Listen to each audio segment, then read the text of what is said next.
Hello, welcome to Akshu Advi channel. ಎಲ್ಲರೂ ಹೇಗಿದ್ದೀರಾ? ಇವತ್ತು ನಾನು ಮೆಂತ್ಯ ಸೊಪ್ಪಿನ ಪಕೋಡವನ್ನು ಮಾಡ್ತಾಯಿದ್ದೀನಿ. ಇದಕ್ಕೆ ಬೇಕಾಗಿರೋ ಇಂಗ್ರೀಡಿಯೆಂಟ್ಸ್ ಅಂತ ಅಂದರೆ ಮೆಂತ್ಯ ಸೊಪ್ಪು, ರುಚಿಗೆ ತಕ್ಕಷ್ಟು ಉಪ್ಪು, ಖಾರದ ಪುಡಿ, ಹಾಗೆ ಗರಂ ಮಸಾಲೆ, ಉದ್ದಕ್ಕೆ ದೊಡ್ಡಕ್ಕೆ ಹೆಚ್ಕೊಂಡಿರೋ ಈರುಳ್ಳಿ, ಕಡಲೆ ಹಿಟ್ಟು, ಸ್ವಲ್ಪ ಅಕ್ಕಿ ಹಿಟ್ಟು, ಹಾಗೆ ಮಿಕ್ಸ್ ಮಾಡ್ಕೊಳ್ಳಿಕ್ಕೆ ನೀರು. ಇದಿಷ್ಟು ಬೇಕಾಗಿರುವಂತಹ ಇಂಗ್ರೀಡಿಯೆಂಟ್ಸು. ಇವಾಗ ಎಲ್ಲದನ್ನು ಒಂದೊಂದೇ ಮಿಕ್ಸ್ ಮಾಡ್ಕೊಳ್ತಾ ಬರೋಣ. ಮೊದಲಿಗೆ ಏನು ಮಾಡೋಣ, ಸಣ್ಣಕ್ಕೆ ಹೆಚ್ಕೊಂಡಿರೋ ಮೆಂತ್ಯ ಸೊಪ್ಪು. ಫ್ರೆಂಡ್ಸ್, ಮೆಂತ್ಯ ಸೊಪ್ಪು ನಿಮ್ಮ ಕಹಿ ಬರುತ್ತೆ ಅಂದರೆ ತೀರಾ ಸಣ್ಣಕ್ಕೆ ಹೆಚ್ಕೊಳ್ಳಿ. ನಾನು ಇದರಲ್ಲಿ ಸಕ್ಕರೆಯನ್ನು ಆ್ಯಡ್ ಮಾಡಿಲ್ಲ, ನೀವು ಅದನ್ನು ಖಂಡಿತ ಸಕ್ಕರೆ ಆ್ಯಡ್ ಮಾಡ್ಕೊಳ್ಳಿ ಸ್ವಲ್ಪ.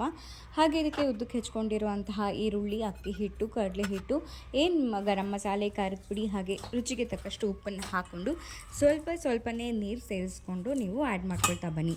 ನಿಮಗೆ ಬೇಕು ಅಂತ ಹೇಳಿದ್ರೆ ಜೀರಿಗೆ ಸೇರಿಸ್ಕೊಳ್ಬೋದು, ಹಾಗೆ ಅಜ್ವಾಯಿನ ಸೇರಿಸ್ಕೊಳ್ಬೋದು. ನಾನಿಲ್ಲಿ ಅದನ್ನು ಯಾವುದನ್ನು ಉಪಯೋಗಿಸ್ಲಿಲ್ಲ. ಸೊ ತಕ್ಷಣಕ್ಕೆ ನನ್ನ ಮಗನಿಗೆ ಸಂಜೆಗೆ ಸ್ನ್ಯಾಕ್ಸ್ ಏನಾದರೂ ಬೇಕಿತ್ತು ಅಂತ ಮಾಡಿದ್ದು.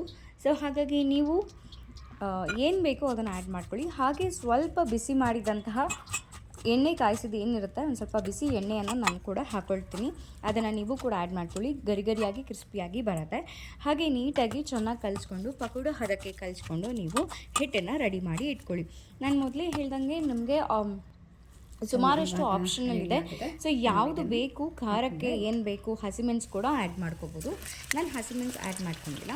ಈಗ ಏನಾಗಿದೆ, ಎಣ್ಣೆ ಕಾದಿದೆ. ಸೊ ಕಲಿಸ್ಕೊಂಡಿರುವಂಥ ಹಿಟ್ಟನ್ನು ಪಕೋಡ ಹದಕ್ಕೆ ಮಾಡಿ ಅದನ್ನು ಎಣ್ಣೆಯಲ್ಲಿ ಕರಿಬೇಕು.